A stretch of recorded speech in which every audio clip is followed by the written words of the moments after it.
Back to my channel. ये जो question paper है ये जून 2025 सेशन में जो एग्ज़ाम हुए थे अभी लास्ट 3 मंथ्स बिफोर, उसका प्रीवियस ईयर क्वेश्चन पेपर है जो कि इग्नू के ऑफिशियल वेबसाइट से डाउनलोड किया गया है।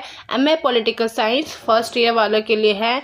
जिन्होंने भी MA political science first year में एडमिशन लिया होगा उनको 4 बुक्स मिली होगी, MPS 001, 2, 3 एंड 4। और ये है MPS 004 comparative politics issue and threats का क्वेश्चन पेपर। आपको पता होगा कि जो आपका क्वेश्चन पेपर है टोटल 100 मार्क्स का आता है और आपके पास टाइम लिमिट 3 आवर्स होती है। जो आपका क्वेश्चन है वो 500 वर्ड्स की लिमिट में आपको आंसर लिखना होता है और एक क्वेश्चन जो है 20 मार्क्स का होता है। ठीक है, आपको टोटल 5 क्वेश्चन अटेंड करने होते हैं, लेकिन 2 सेक्शन दिए गए हैं और दोनों सेक्शन में 5-5 क्वेश्चन है, तो दोनों सेक्शन से आपको मिनिमम 2 क्वेश्चन अटेंड करना कंपल्सरी है अकॉर्डिंग टू गाइडलाइंस। बाकी नेक्स्ट हम क्वेश्चन पे आते हैं। आप ये देख सकते हो ये जो आपका क्वेश्चन पेपर है सेक्शन ए है एंड सेक्शन बी में डिवाइडेड है। ये आपका क्वेश्चन पेपर इंग्लिश मीडियम का है, सेम एज इट इज़ जो है आपको नीचे हिंदी मीडियम में भी देखने को मिलेगा। MPSC 004 का जून 2025 सेशन का तुलनात्मक राजनीति, मुद्दे एवं प्रवृत्तियाँ।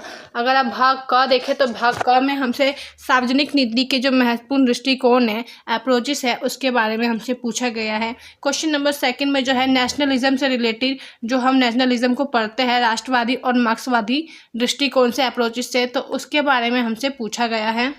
3rd क्वेश्चन पे जो ग्रामशी जी थे जो नागरिक समाज को लेकर अपनी विचारधारा देते हैं उन पे चर्चा करने को बोला गया है। 4th क्वेश्चन में जो इंटरनेशनल अथॉरिटीज़ है, अंतर्राष्ट्रीय संगठन है, वो राज्य की जो शक्ति है उस पर कैसे प्रभाव पड़ता है, उसका कैसे वो कंट्रोल करते हैं, उनका नेचर क्या है, ये सारी चीज़ें हमसे पूछी गई है।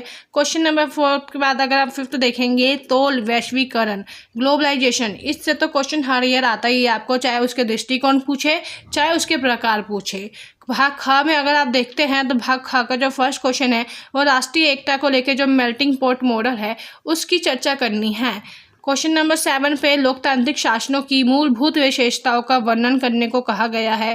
क्वेश्चन नंबर 8 पे पर्यावरण पर समकालीन बहस में जो विभिन्न मुद्दे हैं उन पे विश्लेषण करने के लिए कहा गया है। अगर आप जून 2025 का क्वेश्चन पेपर देखते हैं तो ये वैसे हार्ड है, अगर आप इससे पहले के क्वेश्चन पेपर देख रहे हैं PYQs तो वो काफ़ी ईजी है, लेकिन जो लास्ट ईयर जून 2025 मतलब इस ईयर जो हुआ है ना ये काफ़ी टफ है।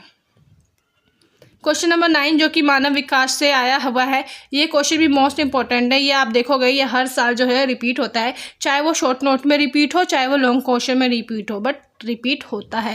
क्वेश्चन नंबर 10 जो है वो आप देखिए शॉर्ट नोट है तो इसकी जो लिमिट है ना वो कम है। अगर आप यूजुअली बड़ा एक क्वेश्चन कर रहे हो 20 मार्क्स का तो उसमें 500 वर्ड्स लिमिट है, लेकिन इसमें आपको 200 वर्ड्स लिमिट में लिखना है, जिसमें लोकसभा, राज्यसभा और मानव